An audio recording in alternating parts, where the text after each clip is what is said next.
Bom dia, boa tarde, boa noite a todos. Meu nome é Vitor, sou advogado, tenho 31 anos, investigador da ciência logosófica e também estudei no Colégio Logosófico minha vida inteira, dos 2 aos 17 anos. Estou aqui com o Fred, a Elisa e o Caio e eu vou convidar todos para se apresentar um pouquinho. Eu sou o Fred, sou estudante do setor de adolescentes, estou no terceiro ano do ensino médio, vou formar agora no final do ano. Tenho dois irmãos e estudei no Colégio Logosófico também até o nono ano. E, gente, eu sou a Elisa, atualmente eu também estou no setor de adolescentes e eu estudo lá no Colégio Logosófico. Agora eu estou no segundo ano do ensino médio e eu estudei lá desde os meus 2 anos e eu tenho minha irmã que ela também fez isso tudo que eu estou fazendo e meus pais, eles também são estudantes de logosofia.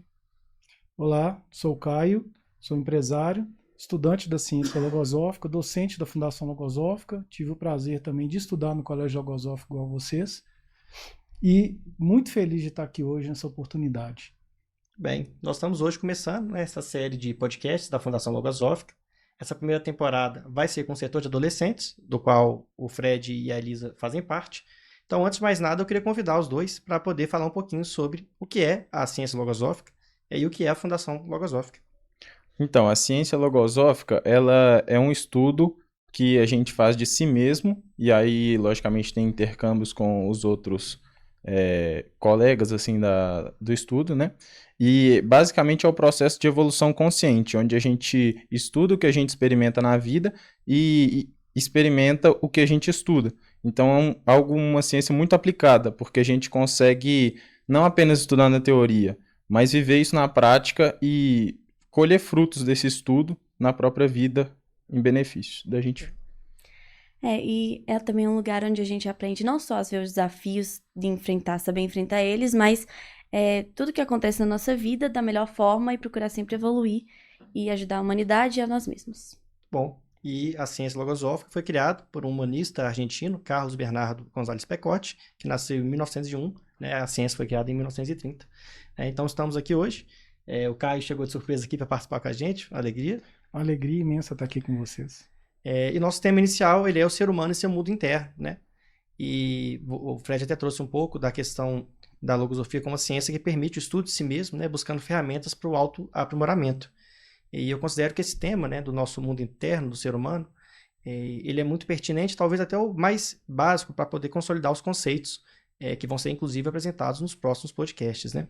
Eu acho muito interessante isso que você está falando, porque tudo começa na nossa mente, né? Então, tudo começa através de um pensamento. Então, o controle do nosso pensamento, do nosso mundo interno, ele é fundamental para a nossa vida, né? E esse conceito de mundo interno que é apresentado é como se o ser humano tivesse um universo dentro de si que é tão grande quanto o universo fora, né? E é uma prerrogativa conhecer esse universo que só cabe a nós mesmos, né? Ninguém pode fazer isso por nós.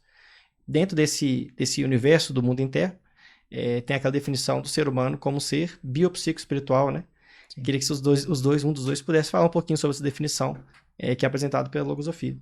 Então, o ser biopsicoespiritual, ele parte do pressuposto que como se fosse o ser dividido em três. Então, a parte bio, que é a parte física, de biologia mesmo, do sistema funcional do corpo, a psicológica, que é o que a gente pensa, o que a gente sente e tal, e a espiritual, que seria meio essa conexão com algo maior que a gente, digamos assim. Excelente. E dentro da parte psicológica, a gente é dividido em 3 também, que é o sistema mental, o sensível e o instintivo. O mental, ele é sobre nossos pensamentos, que vai ser um dos principais temas que a gente vai falar aqui hoje. Do sensível é sobre os sentimentos e o instintivo sobre o instinto. E dentro do mental também a gente tem dividido nos pensamentos, que a gente tem os próprios, os alheios e os autônomos. Vou até propor para a gente ficar hoje mais nessa parte do sistema mental e sensível, né? Eu acho que vai ser o suficiente para o tempo que a gente tem. Recordando que a gente sempre, dentro do estudo da parte mental, a gente tem a divisão das faculdades da mente e dos pensamentos, né? Isso é muito importante, especialmente pelo conceito de pensamentos que algum de vocês dois vai trazer para mim, deve ter separado, né? A mesma coisa no sistema sensível, né? A gente tem os sistemas, as faculdades sensíveis e também os sentimentos, que eu acho que vai dar tempo de, pelo menos no final, abordar um pouco. Então, vamos puxar para essa parte. O conceito de pensamentos, foi até uma experiência pessoal, foi a primeira vez, né, que eu compreendi uma autenticidade na logosofia, foi quando eu observei pela primeira vez a realidade dos pensamentos dentro do conceito que a logosofia traz. foi um marco importante para o meu processo de evolução consciente. E também, até hoje, é o elemento que é o que eu mais trabalho, né? O conhecimento dos pensamentos eu entendo que é a chave para a gente poder começar o processo de depuração de nós mesmos, né? Então, se vocês puderem trazer o conceito, não sei se alguém tem aí. Eu vou só falar uma coisinha aqui interessante, que como o Vitor comentou das faculdades mentais, a gente tem como primeiro passo para essa parte de perceber os pensamentos, que é estar consciente sobre eles, porque para a gente estudar alguma coisa, a gente tem que ter conhecimento que aquilo existe. Então, tem duas faculdades mentais, a de observar e a de entender, que são muito úteis nesse processo da gente, primeiro, saber realmente o que são os pensamentos para a gente poder estudar e aplicar eles na nossa vida. Eu vou começar a ler aqui um ensinamento do livro Logosofia, Ciência e Método. A logosofia, a exposição dos conhecimentos, apresenta o que se refere aos pensamentos como um dos mais transcendentes e de vital importância para o homem. Afirma serem entidades psicológicas que se geram na mente humana, na qual se desenvolvem e ainda alcançam a vida própria. Bom, ou seja, tem outro trecho também que o autor da logosofia fala que os pensamentos têm atividade autônoma, né? Ou seja, muitas vezes eles agem independentemente da nossa vontade, o que é algo muito perceptível, né? E tem vida própria, né? E tem vida própria. Eles podem crescer, pode diminuir, depende exatamente do nosso mundo interno mesmo, do nosso controle. Quase como seres vivos e materiais, né? Exatamente. E tem uma reflexão que eu gosto muito de fazer, que simplifica o entendimento desse aspecto, que é alguém algum dia já tomou uma decisão consciente que eu vou, agora, a partir de hoje, eu vou começar a procrastinar. Toda vez que eu for estudar, eu vou parar, mexer no Instagram, mexer no TikTok, né? Esse pensamento não existe, né? Pelo contrário, existe o outro pensamento que fala, olha, eu não vou procrastinar. Ainda assim, quando eu sento para estudar, eu escuto até uma voz na minha mente sugerindo que eu pegue o Instagram e olhe os stories, alguma coisa assim, né? Essa realidade, ela confronta dois aspectos, né? O pensamento que eu criei, daquele outro que é autônomo, alheio à minha vontade. E a gente vive esse debate mental, né? De o pensamento próprio, virtuoso, querendo enfrentar o pensamento negativo. Agora, Caio, dá para apagar, enfraquecer, até matar um pensamento negativo, criar um positivo? Ah, com certeza dá, mas a gente tem que ter um controle gigantesco da nossa mente. E a gente tem que ter essa defesa mental exatamente para, inicialmente, bloquear esses pensamentos alheios, principalmente, que vêm na nossa mente, que é muito fácil. O pensamento negativo ele é muito fácil e toma um espaço gigantesco na nossa mente. A gente tem que ter essa defesa mental e conseguir travar. É difícil, mas quando a gente começa a identificar esses pensamentos e ir colocando outros pensamentos positivos na nossa vida vai ampliando, nós vamos sentindo maiores e vai ampliando a nossa vida, né? A gente é o que a gente pensa, né? Toda ação, ela parte de um pensamento. Então, mudando o que eu penso, eu mudo a forma como eu vivo. E mais à frente a gente pode ver que muda, inclusive, o ambiente em que eu vivo, né? Eu sou capaz de favorecer a mudança dos demais. Eu vou passar aqui para o Fred, só porque você tem uma experiência, a gente teve uma experiência relacionada a essa parte de criação de pensamentos, né? Sim, mas eu queria falar também uma outra parte relacionada ao que o Vitor falou, porque ele falou que pensamentos são autônomos. E muitas das vezes a gente tem dificuldade de perceber essa autonomia de pensamentos para os pensamentos virtuosos, para os pensamentos bons. Só que, tipo assim, às vezes você fica pensando, nossa, como é que um pensamento pode ser autônomo? Só que a gente percebe que é muito mais fácil ver isso nos pensamentos negativos, porque justamente igual o Vitor falou, você não quer procrastinar, você não quer demorar para fazer alguma coisa ou ter preguiça, mas aparece, e não é uma vontade nossa. Então a gente vê que realmente eles são autônomos, podem ser autônomos, né? Eu acho que o grande desafio é a gente tornar os pensamentos bons autônomos, porque aí a gente vai se beneficiar disso pra caramba. E sobre Só fazer um comentário sobre isso, Fred. O pensamento positivo, ele é autônomo quando a gente não tem que mais ficar dotando ele de estímulo toda hora, né? Por exemplo, o pensamento da cordialidade, né? De ser uma pessoa simpática. As pessoas não têm que ficar... A pessoa que já tem essa virtude cultivada, toda hora fala, agora eu tenho que ser educado com a pessoa. Acontece automaticamente, né? Existe um pensamento autônomo que conduz a conduta dela. Agora, você ia falar, imagino, sobre uma experiência que vocês tiveram, né? Que a gente fez para esse podcast, para poder experimentar a realidade da criação de pensamento, né? Justamente, a gente fez um projeto muito bacana com o nosso docente, que é o Vitor, sobre... O nome do projeto é R de um Pensamento. Então, sobre a gente definir alguma deficiência que a gente tinha, e que uma deficiência psicológica que a gente tinha, e que a gente tinha muita vontade de mudar isso, mas que a gente sabe que não é fácil. Então, a gente fez um projeto elencando as principais dificuldades que a gente tinha para superar esses pensamentos, quais elementos seriam importantes a gente cultivar para superar esses pensamentos. E o que eu escolhi particular meu foi a procrastinação. Porque eu, particularmente, tenho muitas coisas que eu sei que eu tenho que fazer, que eu preciso realmente fazer no campo escolar, no campo familiar, só que às vezes eu não consigo fazer por exatamente essa voz que vem na nossa cabeça. Não, pega o Instagram mais 5 minutos e tal, e quando você vê já foi meia hora. E ao longo dos nossos estudos eu fui percebendo que isso era uma questão de impaciência, o que é meio contraditório, né? Porque a procrastinação e a impaciência normalmente não andam juntas. Mas eu percebi que eu deixava de começar a fazer as coisas porque quando eu começasse elas iam demorar a ser feitas. Então, até coisas pequenas, tipo assim, minha mãe me pediu pra eu lavar a louça ali. Aí eu, não vou porque eu vou ficar 20 minutos lavando a louça. Aí eu preferia ficar no celular. Então era uma impaciência muito pequena, assim, mas que me bloqueava pra caramba. E pra vencer isso, eu comecei a mudar a forma de enxergar. Porque, tipo assim, o tempo é relativo. Então eu pensava, o que vai ser melhor pra mim? Ficar 20 minutos ajudando minha família ou 20 minutos no celular? O que vai me agregar mais? E até em outros campos da vida, por exemplo, eu ia correr e eu percebia que eu não rendia muito na corrida. Mas não era um desgaste físico.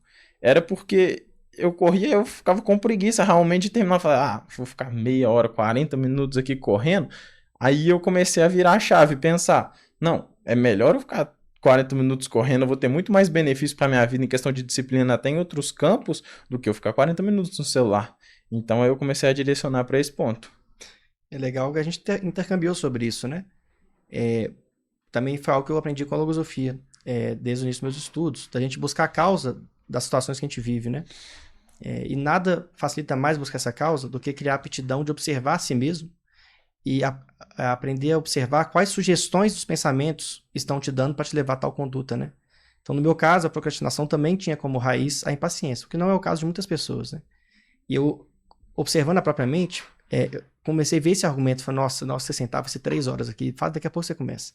E aí meu trabalho também foi sobre a paciência. Inclusive, vai ter um podcast também que vai sair, que é da paciência como fator de êxito.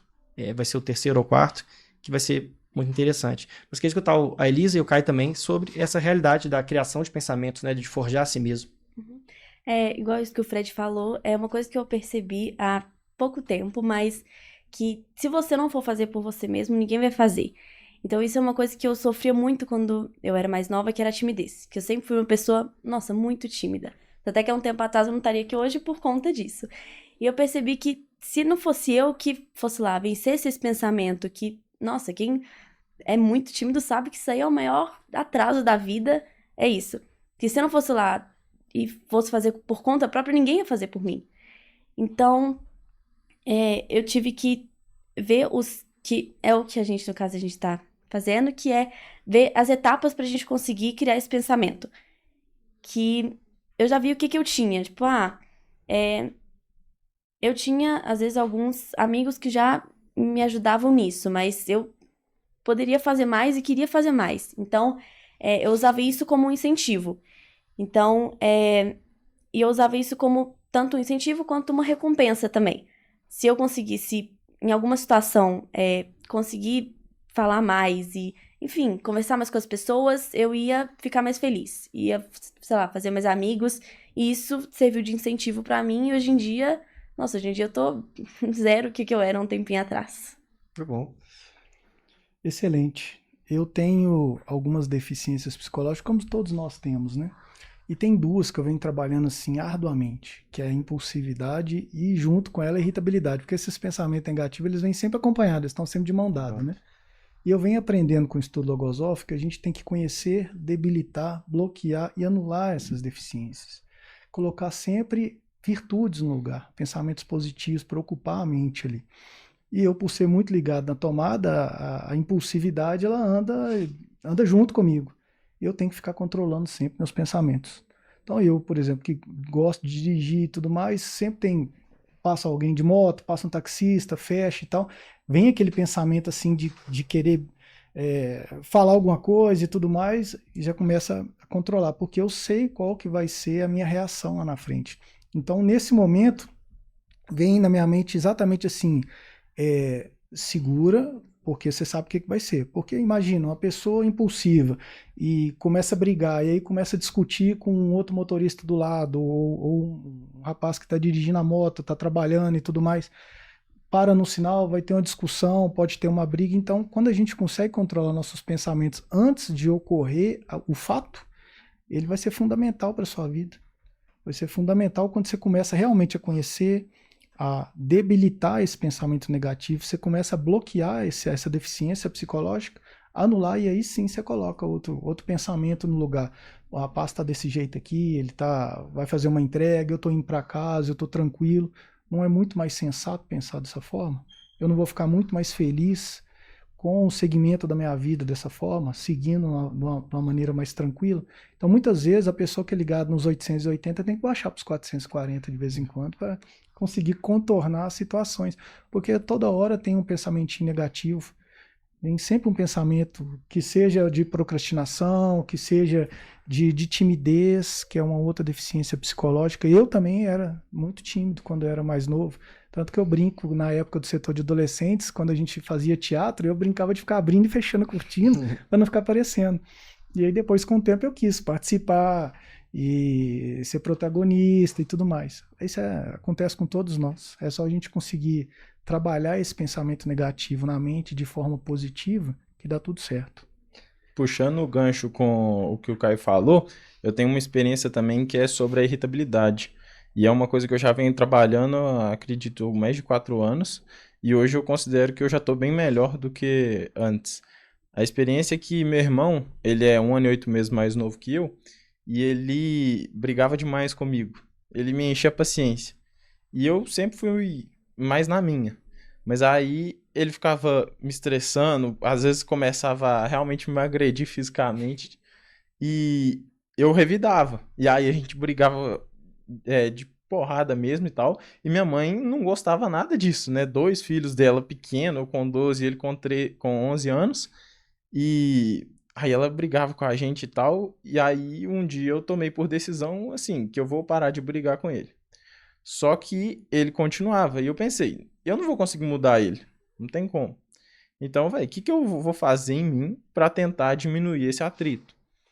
E aí eu percebi que eu teria que trabalhar a paciência de aguentar ele pra eu não me irritar mais. E aí, depois disso, ele começava a vir me encher o saco e eu saía de perto, eu evitava a briga. E isso durou 2 anos, 3 anos. E aí eu vi que quando eu fui melhorando, ele foi percebendo isso e foi melhorando também. E aí hoje a gente tem uma relação super boa, assim, ninguém briga com ninguém, mas partiu de eu fazer por mim mesmo, porque eu queria ser uma pessoa melhor. Então não adianta você querer mudar os outros. E eu percebi que justamente quando você melhora, as outras pessoas tendem a melhorar com você. E hoje meu irmão é muito mais paciente, e aí algumas vezes, claro que ele me enchia a paciência, eu revidava também, mas foi numa quantidade muito menor. Então ao longo do tempo, eu fui desenvolvendo essa paciência. E hoje até muitas pessoas do meu círculo me consideram bastante pacientes, o que eu acho que é uma característica muito boa. Você trabalhou, além da paciência, a tolerância. Foi. Exatamente. Você teve que esperar um tempinho desse amadurecimento do seu irmão, igual você teve, mas você trabalhou também a tolerância, que é com o próximo, né? Uhum. Isso é fundamental. Isso é amadurecimento mental. Tem uma conferência logosófica que está no livro que chama Introdução ao Conhecimento Logosófico. Essa conferência se chama Princípios Éticos da Convivência Humana. E lá tem uma situação muito parecida com essa experiência que você trouxe, que o autor ele sugere que o ser humano em geral, ele espera dar 10% de si e recolher 90% do semelhante, né? Quando na verdade a gente tem que dar no mínimo 100% de nós, se possível extrapolar o 100% para poder colaborar com o percentual do meu semelhante. E ele sugere lá também que com o tempo, por correspondência, o semelhante ele vai adequando a conduta, né, à nossa, que no caso ele está sendo mais virtuosa. E é uma realidade que eu já comprovei na minha vida muitas vezes, né? E o Caio também trouxe um aspecto importante, que o autor ele apresenta 4 etapas para vencer um pensamento negativo, né? Conhecer, bloquear, debilitar bloquear e anular. E anular. Então, é conhecer, bloquear, debilitar e anular. E a gente, dentro do trabalho do Eixo Pensamento, que o Fred trouxe, criamos um projeto com base nesses 4 etapas. A gente vai até o início da terceira etapa, que é debilitar, né? E a gente também pegou vários outros trechos da obra para poder formatar esse projeto. A ideia era o seguinte, né? A gente nomearia um pensamento negativo que a gente tem, nomearia o pensamento positivo que venceria esse pensamento negativo. Por que a gente faz isso? Para poder ter a primeira etapa do conhecer. A gente criar o hábito de observar a nós mesmos e quando aquele pensamento estiver atuando, opa, aqui é irritabilidade, aqui é procrastinação, aqui é a timidez, né? A segunda etapa de bloquear também parte do próprio conhecimento. Quando eu estou observando, se eu pego esse pensamento no início do movimento dele, geralmente eu consigo frear com muita facilidade. Ele não tem tanta força no início. Quando ele toma campo mental, já era. Aí é melhor até esperar passar a situação desconfortável para depois voltar ao trabalho, né? E a terceira etapa do debilitar, que acho que foi uma parte muito importante, daí queria escutar depois na prática sobre como vocês fizeram, que tem um trecho no livro Deficiência e Propensões do Ser Humano, né? O autor ele chama de deficiências psicológicas aquelas características negativas que nós temos, os pensamentos negativos. E tem um trecho lá que ele é muito singelo, mas que me tocou quando eu li a primeira vez, que diz que a gente vence os pensamentos negativos por meio de reajustes oportunos da conduta. Esse trecho oportunos, ele parece que não tem conteúdo, mas para a situação que eu vivia me tocou na hora. Porque eu não conseguiria vencer o pensamento que eu estava lutando naquele momento que ele atuava com mais força, né? Seria como um tímido querer vencer a timidez de cara falando para 5.000 pessoas.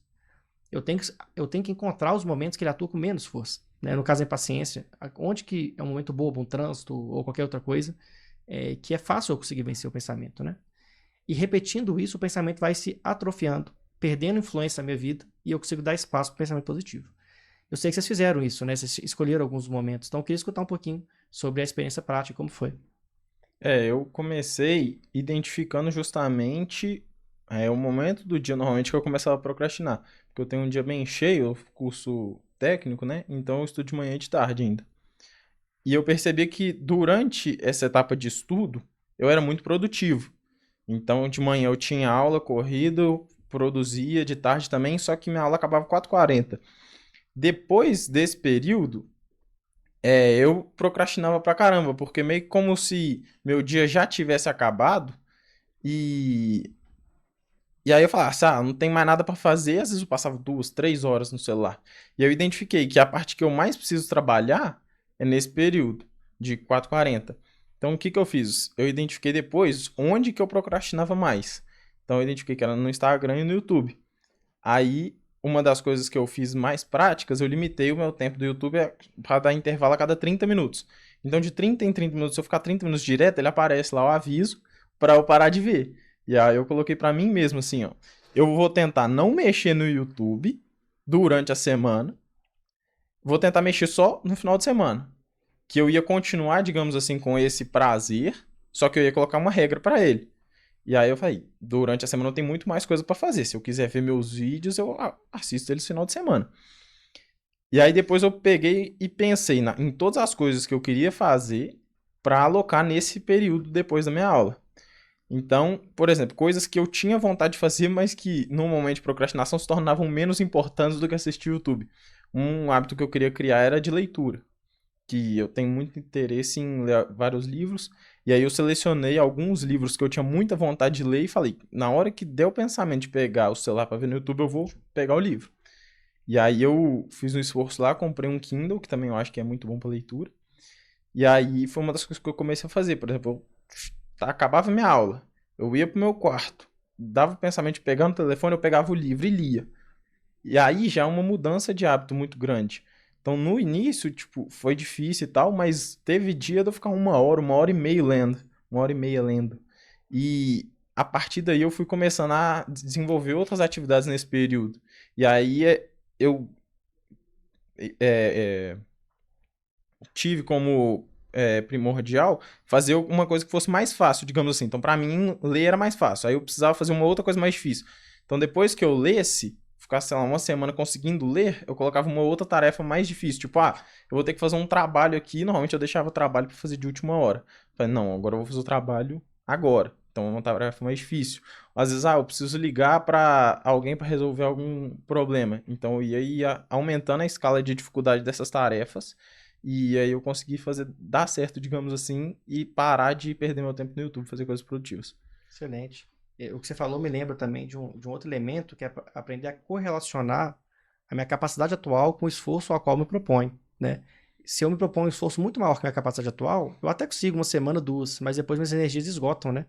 Eu lembro que muitos anos eu negligenciei a parte da academia, de buscar a parte da saúde, né? E aí, uma certa vez, eu vi um podcast que fazia essa relação entre longevidade e o fato de ir à academia, me estimulou. Eu falei, olha, agora eu tenho que resolver isso de todo jeito. Eu não posso de novo entrar, tentar um ano e não ir. E aí, já estava nos logosóficos, eu já usava essa técnica para várias coisas. Para a criação de pensamentos virtuosos, né? E a estratégia que eu pensei é o seguinte, olha, eu não tenho capacidade ainda de ser uma pessoa frequente 4, 5 vezes na academia. O que eu vou fazer? Eu vou uma vez só. Sei que não vai dar resultado nenhum pra mim agora, muito pouco físico, né? Mas eu tenho certeza que de 7 dias eu consigo falhar 6 e acertar 1. E fiquei uns 2 meses fazendo isso, né? E depois, quando eu vi que tava fácil o pensamento, 2, depois 3, depois 4, depois botei o jiu-jitsu, mais 2. Então, eu fui elevando minha capacidade, elevando o desafio. Demora mais, mas o pensamento ele fica perene, né? Ele não é aquele fogo de palha ali que você tá, tô super animado e depois passa. E no seu caso, Elisa, você também teve essa experiência? Sim, como você falou que numa relação a gente tem que dar 100% ou mais e receber também. Só que eu tenho essa dificuldade que agora eu já tô trabalhando mais pra melhorar, mas que eu dou 100% às vezes ou mais e eu não espero nada em troca. Só que é aquilo, né, de ser bom, mas não ser tolo. Então, muitas vezes eu deixava de fazer alguma coisa que eu queria, ou enfim, que eu preferia pra agradar alguém, pra deixar alguém mais feliz. E eu fazia isso, só que eu deixava. Mas a partir de um momento que eu vivi uma situação que eu me prejudiquei, eu percebi, não, só eu que tô me prejudicando por causa... Pode ir, então. Só eu tô me prejudicando por causa dessa bondade que eu tô fazendo. Então, eu comecei a pensar e eu falei, não, agora eu vou ter que parar. Então, sempre quando eu vivo uma situação, eu penso, será que isso aí eu tô fazendo é uma coisa que tá sendo boa pra relação, pra mim e pra pessoa, ou se eu tô sendo benéfica pra aquela pessoa? Ou se não, só pra mim? Aí eu comecei a pensar nisso de ser bom pros dois lados e ter também, nesses momentos, ter defesa mental, tanto pra eu saber falar não, que era uma coisa que eu tinha muita dificuldade, saber falar não pras pessoas e, enfim, eu saía prejudicada. E também fazer o que eu quero e também ajudar os outros. Você usou o termo defesa mental, né? Isso mesmo. E olha só, os 2 grandes males que a humanidade tem é a ignorância, que é a falta de conhecimento, e a inconsciência. E olha só como que vocês jovens estão com esse conhecimento.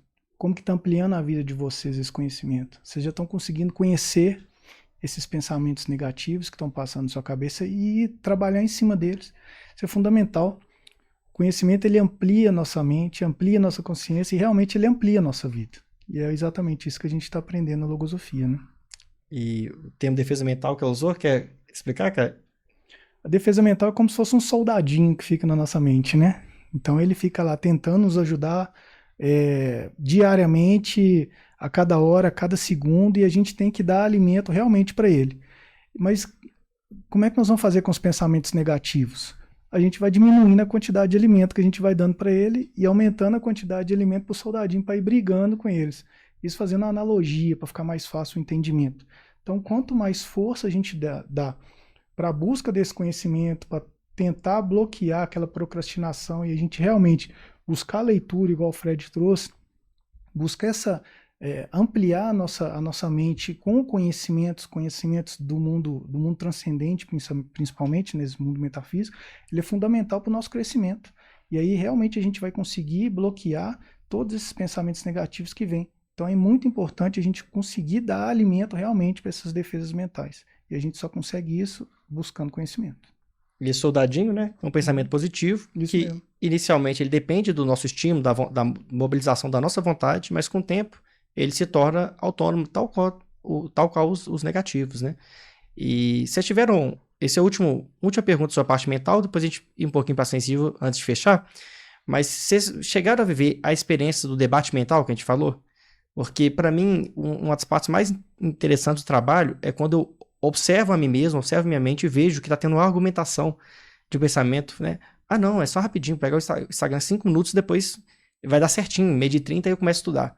Já o outro falou, não, você sempre vai falar isso. Se você fizer isso, vai fazer de novo e de novo. E como se fossem 2 seres, né? com duas vontades diferentes argumentando. Vocês chegaram a viver essa experiência? Eu vivi bastante isso, acho que todo mundo acaba vivendo quando vai enfrentar essas deficiências assim.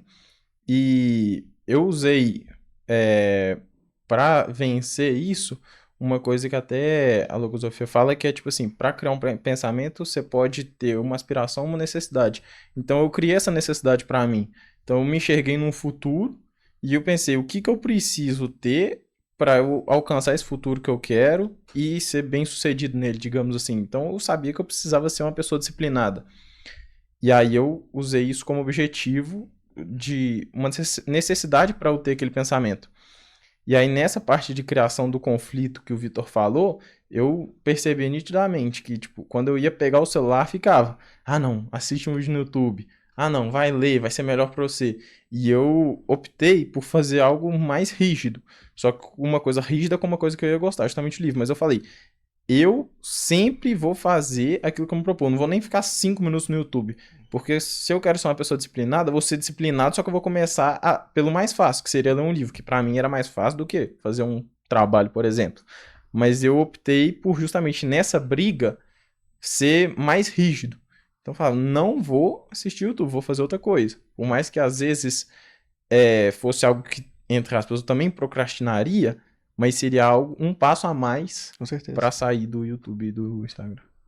Isso que o Fred falou, eu acho que é muita imagem da escadinha do bem, que é um conceito que a gente aprende desde o... eu já aprendo desde quando eu tenho 2 anos lá na escola, e é muito isso, se eu faço alguma coisa, o Fred, por exemplo, se ele deixasse de, todo dia, ele continuasse no celular e não fazendo nada, ele ia ficar no mesmo degrauzinho sempre. Ótimo. E às vezes lá no futuro, lá no final da vida dele, ele vai olhar pra trás e falar, não, eu gastei minha vida inteira ficando no celular e gastando meu tempo, Perdeu sendo tempo. que eu podia ter feito muitas outras coisas pra chegar aqui e falar, não, agora eu tô orgulhoso que eu fiz, consegui fazer isso, consegui fazer um bem. Interessante, né? A gente sempre tem que dar o primeiro passo. E o passo que está ao nosso alcance, né? Uma imagem que eu gosto de criar para mim sobre essa questão do debate dos pensamentos, né? Que quando eu identifico que ele está acontecendo, que existe um negativo que não foi criado por mim e um positivo que foi, e ainda assim eu estou dando espaço para esse argumento do negativo, é como se eu estivesse sendo vítima de um estelionato, um engano, estivesse dando corda para o estelionatário e ainda deixando ele me convencer às vezes, sendo que eu sabia o tempo inteiro que ele era um estelionatário, né? Então o pensamento negativo ele é um agente dentro da nossa mente, tal como um estelionatário seria na vida real, né? E um outro aspecto agora que eu queria pincelar com vocês, é sobre o sistema sensível, né? Também existe uma definição logosófica sobre o sistema sensível que me chamou a atenção, que traz ele na mesma hierarquia do sistema mental praticamente, né? Ou seja, existe dentro da sensibilidade do ser humano aspectos relevantes para o processo de evolução que todos nós vivemos, né? Aí uma pergunta simples primeiro, e depois eu queria escutar um pouquinho sobre como vocês lidaram com esse tema dentro do processo, do nosso trabalho. Mas é mais fácil ou mais difícil conhecer e cultivar o sistema sensível do que o mental? Aí eu queria ouvir a resposta rápida dos três. Olha, eu acho que cultivar o sistema sensível é um pouco mais difícil. Só que perceber a atuação dele, a gente consegue perceber mais facilmente, né? Então, tipo assim, a atuação dele, eu acho que serve como um norte pra gente quando a gente está consciente. Porque na maioria das vezes o sistema sensível ele atua antes do mental. E tem coisas que a gente não consegue explicar racionalmente do sensível. Então, por exemplo, você tá numa situação ali com amigos e um amigo dá uma ideia meio atravessada. O sistema sensível ele age na hora e fala assim, tipo, não faz isso. E às vezes você não consegue explicar racionalmente aquilo no momento, mas depois, com o desenrolar da história, você consegue entender. Então, acho que o sensível, para você atuar nele ativamente, é um pouco mais difícil, mas perceber a atuação dele autônoma, digamos assim, é mais fácil. O sistema sensível, nesse caso, a logosofia apresenta ele com a característica de ser uma bússola moral, né? Sim. Então, essa sensação de, isso aqui não tá certo, não. Você não sabe nem racionalizar ainda, ela muitas vezes realmente é um indicativo da sensibilidade. E o autor da logosofia também diz que os sentimentos são incorruptíveis. Sentimentos não seriam iguais a emoções, né? Existe uma diferenciação que acho que vai ficar para um próximo podcast, mas isso é também um aspecto interessante. Para você, Elisa, qual é mais fácil? Cultivar os sentimentos, o sistema sensível, ou a mente e os pensamentos? Eu acho que com isso que eu falei, de eu sempre querer, às vezes, isso da relação de eu dar mais e não querer nada em troca, Eu acho que às vezes eu penso mais no outro e falo, não, eu vou fazer isso porque eu vou deixar mais o outro feliz. E depois que eu faço a coisa, eu penso na consequência que ela vai ter. Então, às vezes eu ajo totalmente pela parte sensível e, não, isso aí vai deixar o outro mais feliz, ou senão, só vou fazer o bem pro outro. E depois vem na parte mental, aí Então, mais eu facilidade penso, com aham. a parte sensível. Legal. Caio? Eu tenho hoje a sensibilidade mais presente na minha vida, mas ela é mais difícil de ser trabalhada. O sistema sensível é mais difícil de ser trabalhado, mas quando ele atua na nossa vida, a assertividade é muito maior dos nossos atos. E tudo que acontece na nossa vida, ele fica armazenado com mais força na nossa mente e no coração quando o sistema sensível ele trabalha. Quando a sensibilidade está trabalhando, quando as faculdades sensíveis, a gente consegue fortalecê-las. Fica muito mais fácil de ficarem gravadas e guardadas na nossa mente e no nosso coração. Última pergunta para vocês é escolher um sentimento que vocês já buscaram cultivar e o que vocês entenderam, pode ser até o mesmo, né? Ou cada um falar o que mais lhe toca, mais o toca. E falar qual que foi a relevância disso para a vida, que vocês puderam observar. Um sentimento que eu vejo assim que é extremamente importante é a gratidão. Até uma coisa que a gente estava trabalhando com o Vitor, que tem uma diferença até na gratidão, que é sobre a diferença de se sentir grato e de saber que você tem que ser grato, digamos assim. Porque se você perguntar para qualquer pessoa se é grato aos seus pais, por exemplo, a pessoa vai falar, não, sou. Mas às vezes é porque, tipo, todo mundo sabe, os pais proporcionaram a vida àquela pessoa, fazem de tudo por ela, tipo, dão escola, comida e tal, mas a pessoa não realmente atua com essa gratidão. E uma coisa que eu busco já há algum tempo é demonstrar essa gratidão para os meus pais ativamente. Então, por exemplo, quando eu moro fora durante a semana, né, mas quando eu volto para casa, eu gosto de abraçar eles, de dar carinho para eles, e às vezes eles arrumam um lugar para a gente sair e tal, pensando em mim e nos meus irmãos, e eu tento valorizar ao máximo esse esforço que eles fazem para... Eu acho que é algo bom para a parte deles também, que tipo, eles fazem um esforço do caramba para me criar, digamos assim. Eu acho que é uma forma de retribuir. Eu acho que é um dos principais sentimentos que tem. Eu sinto. Eu percebi essa diferença que o Fred falou foi quando meu avô, ele morreu tem uns 4 anos. E assim que ele faleceu, no momento, obviamente, eu fiquei muito triste por algum tempinho, mas depois eu falei quantos momentos bons eu tinha vivido com ele do meu lado e quanto eu era grata por tudo aquilo que eu tinha vivido com ele. Aí eu parei de ficar me lamentando e parar pra pensar, bom, tanto que eu vivi bem com ele, quanto que ele viveu bem aqui, e o quanto que eu fui grata por ter tido vários momentos com ele. Muito bom. Você é sentir a gratidão, né? Exatamente. É um sentimento nobre. São poucos que têm a gratidão no coração. E para a gente ter essa gratidão presente no nosso coração, a gente precisa de conhecimento. E o que você trouxe, Fred, foi fundamental também, essa parte do afeto que você tem com seus pais. Então, você chegar e dar um abraço no pai, dar um abraço na mãe, principalmente porque você fica fora e tem aquela saudade e tudo mais, eles vão ficar mais fortalecidos com tudo que eles passaram e estão dando para vocês. Então, no seu caso também com seus pais, todo o esforço deles e tudo mais para essa criação, para colocar vocês num colégio bom, para conseguir passar esse conhecimento e fortalecer essa herança de vocês de conhecimento, ele é fundamental. Parabéns pela escolha do sentimento de gratidão, que realmente ele é nobre. Uma coisa que eu acho interessante também é que a logosofia traz que os sentimentos são pensamentos condensados no coração. E eu acho que é muito disso que a gente falou anteriormente, de tipo assim, no início você acaba pensando, nossa, meus pais fizeram um tanto de coisa por mim, eu vou demonstrar esse afeto, mas com o passar do tempo você trabalhando, isso vira um sentimento justamente de gratidão e fica automático. Ele vira autônomo. Então sempre que eu vejo meus pais, meus irmãos também, minha irmã ela hoje está com 10 anos e ela gosta pra caramba de mim, aí tipo eu sempre tento brincar com ela, às vezes eu tenho coisa mais importante pra fazer, só que eu falo, ela com 10 anos fica a semana inteira sem me ver, então eu vou dar uma atenção pra ela, vou brincar com ela e tal. É um pensamento hierarquizado, né? Hierarquizado e condensado no coração. Exatamente. É isso mesmo, assim, é o sentimento que eu mais venho trabalhando na gratidão. Tem vários outros, né? O sentimento do amor, da amizade, né? O de querer, Consentir. de consentir, né? Mas esse da gratidão é interessante, e isso como um todo os sentimentos, né? O sentimento diferente do pensamento, ele infunde a alma e muda o nosso estado anímico, né? Então, a pessoa que tem genuinamente o sentimento de gratidão, ela não tem reações psicológicas muito intemperantes, por exemplo, de ficar bravo com qualquer coisa com aquela pessoa, né? Que é o que o filho geralmente tem com o pai, né? Então, o sentimento como um todo, e o de gratidão, eu acho que é muito hierárquico nesse aspecto, e tem duas características que me chamam muita atenção. A primeira delas é de suavizar as reações psicológicas, né? Da intemperança, da raiva e tudo mais. E o segundo é de amenizar as adversidades, né? Eu também já passei algumas experiências na minha vida, né? Perdi meu pai há poucos anos, e esse sentimento de gratidão, ele fez com que aquele ano que a gente viveu, né? Depois da descoberta da doença, tenha sido, paradoxalmente, até um ano muito feliz, né? De vivências familiares, né? Até pro meu pai, que sabia da condição dele. Então, a presença desses sentimentos, ele muda mesmo a vida, né? Bem, eu acho que pincelamos um pouquinho, né? Sobre tudo. Queria convidar também todos a assistirem as próximas séries, os próximos episódios dos podcasts que nós teremos. Agradecer muito a presença de vocês, né? O preparo, o esforço de todos, a vinda do Caio, ao podcast que recebeu a gente muito bem aqui também da Interrede.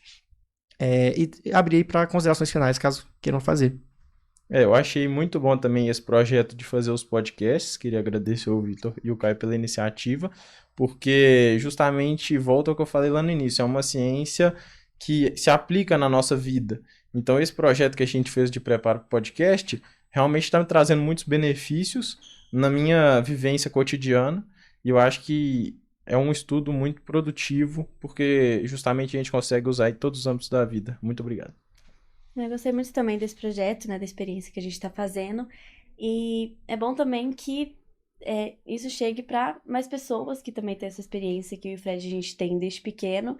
E tanto completando quanto a gratidão, que eu acho que o que eu mais sou grata pelos meus pais é deles terem me colocado, eu e minha irmã, nesse meio desde pequeno. Então a gente já nasceu com quase todos esses conceitos formados e formando cada vez mais para lá na frente a gente... Isso, vai chegar na escadinha lá com orgulho do que a gente fez. Isso aí. Excelente. Estou muito grato de estar aqui com vocês. Obrigado pela oportunidade. Realmente não percam os próximos episódios.